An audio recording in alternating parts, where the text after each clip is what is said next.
So let's try and make sense of this. Why does Trump need sovereign territory that belongs to other countries? Is this just a rhetoric, a lot of bluster, Trump being Trump, or is there some kind of a secret strategic game plan going on here? Professor Salvatore Babones is an American sociologist now with the University of Sydney. He's now joining us. Thank you very much, Prof, for speaking with us. We had the press conference earlier today by President-elect Donald Trump. The thing that stood out of the many things that he said was his desire to annex by military or economic means Greenland and the Panama Canal. Do you see this as just Trump rhetoric? I mean, you know, his 3 a.m. tweets, an extension of his 3 a.m. tweets, or is there really something going on here? What's he playing at? What, you weren't interested in the Gulf of America? Oh, that too. That too. Obviously, the United States is not going to invade Greenland, though it doesn't have to. There are already American troops in Greenland. U.S. forces have used Greenland as a staging point since World War II. The Panama Canal, of course, the U.S. has a long history of invading Panama. So although I don't expect Donald Trump to invade Panama, he certainly wouldn't be the first American president to do so. No, look, I don't think these are serious suggestions. Also, I think we should remember that Donald Trump is not yet the president of the United States. We all seem to have forgotten that. One hopes that once he is back in office, he will temper his language a bit. These are, of course, obviously not appropriate insinuations for a president to make, but he's not yet the president. He's still acting like a candidate. We'll see how he behaves in a couple weeks when he takes office. So tell me this, Professor Babones, there seems to be, at least in some circles, a view that there is a strategic intent behind what he has said. Let's start with the Greenland situation first. There is evidence to show that because of the melting of the Arctic ice, there is now the possibility of Arctic sea lanes opening up. And I believe there are reports which suggest that in the last decade, sea lane traffic through the Arctic waters has increased by more than 30%. There's also this whole business about, Greenland being a haven for natural resources, rare earth minerals, etc. Do you think there is some strategic plot at play here? No, I don't think so. I think he's much more interested in the literal land of Greenland and the potential resources that may lie under it. This is not the first time an American president has talked about buying Greenland.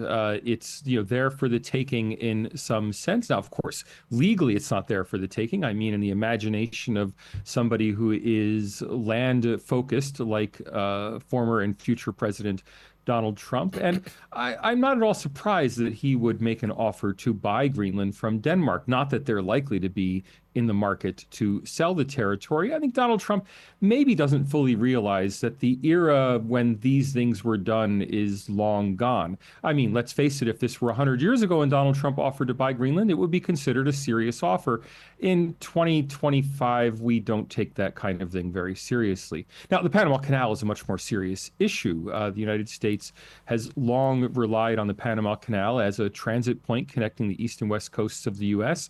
It's much less economically important today than it was 100 years ago, and it's certainly much less important for defense purposes because the largest U.S. aircraft carriers cannot transit the Panama Canal anyway, so it's no longer of crucial defense significance. So there was a time when the U.S. designed its battleships, the Standards as they were called, exactly to fit in the Panama Canal, because that's how long a U.S. battleship could be before it became strategically less useful. That said, even though the Panama Canal remains strategic to the United States, it's unlikely there will be military action. On the other hand, it wouldn't be unprecedented. The U.S. has consistently intervened in Panama, as indeed the United Kingdom and France intervened in Egypt in the Suez Canal right up until the 1956 Suez Crisis. This is something that countries that are bisected by canals really have had to worry about through history. I wouldn't rule out the idea that there could be a use of force against Panama if Panama did not give in to President Donald Trump's demands. That said, I don't think it's likely. But it's happened before. It could happen again. We talked about Greenland. We talked about the Panama Canal. His other obsession seems to be Canada. And that's my final question, because he's often referred to it as the 51st state of the United States. He's referred to Trudeau as Governor Trudeau and so on. And Canadians are looking at all of this with a mixture of amusement. Some of them are outraged, perhaps justifiably so. But willy-nilly, what seems to have happened is he seems to have united the entire political spectrum in Canada, whether it's the Conservative leader Pierre Poilievre, Mr. Trudeau, his party members on the Liberal side. They all seem to be rallying against Mr. Trump's comments. Canada is certainly not going to join the United States. That is inconceivable that Canada would vote to join the U.S., even if the U.S. were willing to admit it, which is difficult to conceive anyway. A president can't just wave a pen and admit new states. That said, it is remarkable that Justin Trudeau made a pilgrimage to Mar-a-Lago and shortly thereafter resigned as prime minister. He may have found that things were just going to be too tough for him to cling on for the remainder of his term. So is Donald Trump going to annex Canada? Certainly not. Is Donald Trump exerting influence in Canada by joking, by cajoling, by threatening? That's not inconceivable. Now, it's hard to tell exactly what's going on behind the scenes in the Liberal Party in Canada, but it is a bit... It's interesting, let's say, at the very least, that Justin Trudeau did make that trip to Mar-a-Lago instead of resigning beforehand. All the factors that have led to his resignation were in place before he made that pilgrimage.